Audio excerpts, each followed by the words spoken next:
Tô com um sonzinho aqui, bom para escutar, bacana, gostoso o som. Só que tava com um problema nesse dissipador de calor que tava aquecendo demais, tá aquecendo demais. Esse dissipador de calor são 3 MOSFET que tem nele. Só que esses MOSFET são 5 pernas, são 3 pernas na frente e 2 mais para baixo. Difícil achar esse MOSFET. E para isso peguei um cooler de computador aqui.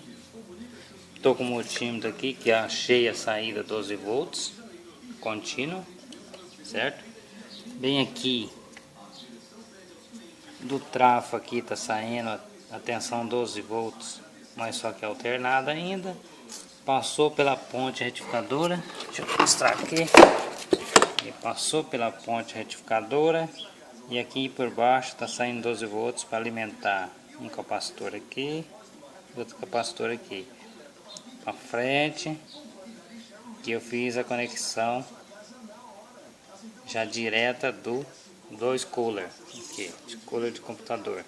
Deixa eu dar uma ligadinha aqui para ter a noção. Resfriando perfeitamente, ele vai estar resfriando, não faz barulho, entendeu? Muito bonzinho demais mesmo.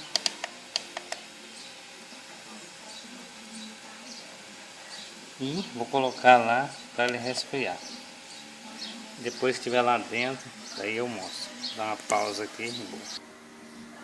Bom, tá aí. Acabei de montar, coloquei lá a ventoinha lá dentro. Ficou bem aqui assim, ó. Aqui, bem aqui dentro. Encaixou perfeitamente. Deixa eu colocar as caixinhas aqui em cima e ligar o som. Vai ver que somzinho gostoso que dá agora. E agora ele vai refrescar.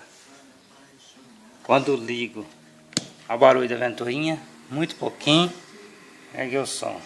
Minha boca eu te quero, como um doce com caramelo. Necessitava um amor sincero. Chegaste e ouvi da tua boca eu te quero, pra se apaixonar sempre eterno. Necessitava